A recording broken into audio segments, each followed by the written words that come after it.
One of the biggest fears in match betting isn't necessarily you making a mistake. It's waking up one morning, opening your emails and seeing you are no longer eligible for promotions.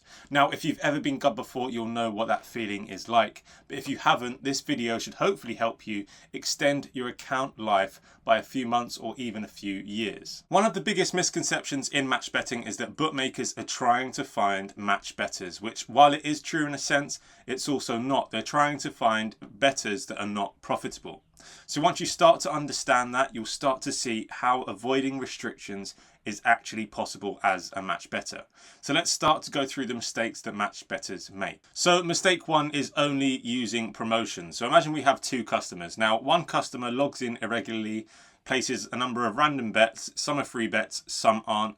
Now, some of them win, but majority of them lose. Now, customer two only logs in when there's free bets, uses the free bets, withdraws, and then disappears instantly. So it's quite clear which one the bookmaker will hold as more valuable. So what is the solution to this? Well, it's pretty straightforward. It's don't only use their promotions. Some you'll need to place as mug bets, so just using an average bet. So at AiProfit, we have a saying of 20% of the profits you make match betting, you should reinvest and give back to the bookie. So just placing them as mug bets, so you hopefully go under the radar. So mistake two is chasing obvious arbitrage, and this is probably the biggest mistake that a beginner can make, because they see these massive arbs that are say 120%, and they see that 20% as profit that they can withdraw straight into their back pockets. But when you do this, it's basically saying to the bookmaker, your odds are wrong and I'm only here to exploit them.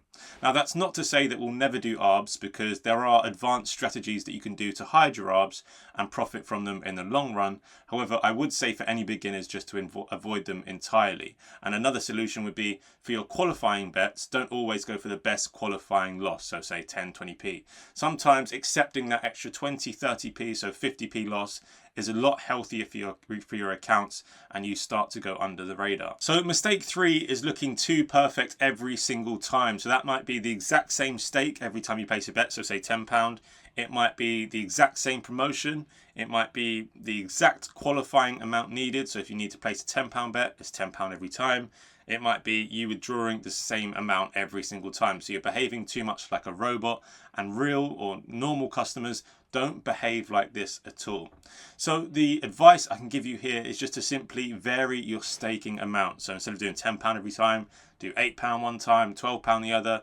Even if it's a minimum £10 qualifying bet, maybe place 15, so that extra fiver, even though you might take a slightly heavier qualifying loss, just to keep your account open for that little bit longer. So mistake four is betting on some really obscure markets. So if you've never watched or betted on the under-19 Peruvian football team, don't start doing it now. It will make you stand out like a sore thumb immediately. So where possible, stick to the popular events such as, I don't know, the Premier League, World Cup, Champions League, or popular horse racing events.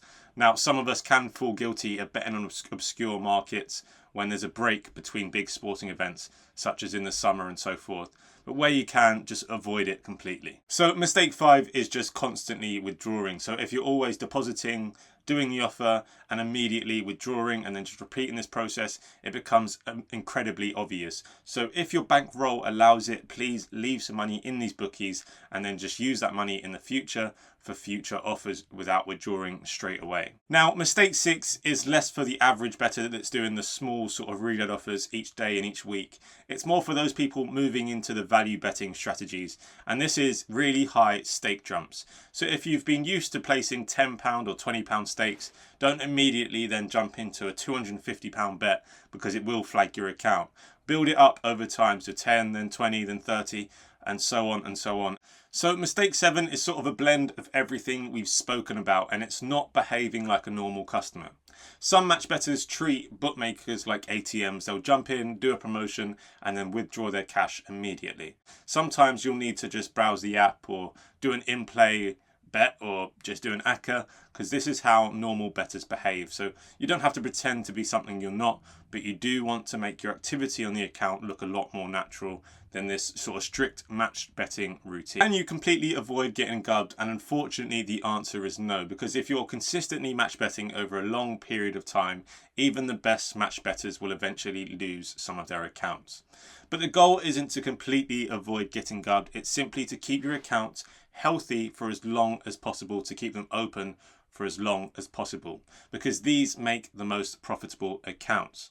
Now remember, the best match bettors aren't the ones that squeeze every penny they can from a particular offer. It's the ones that can go under the radar and keep their accounts open for as long as possible.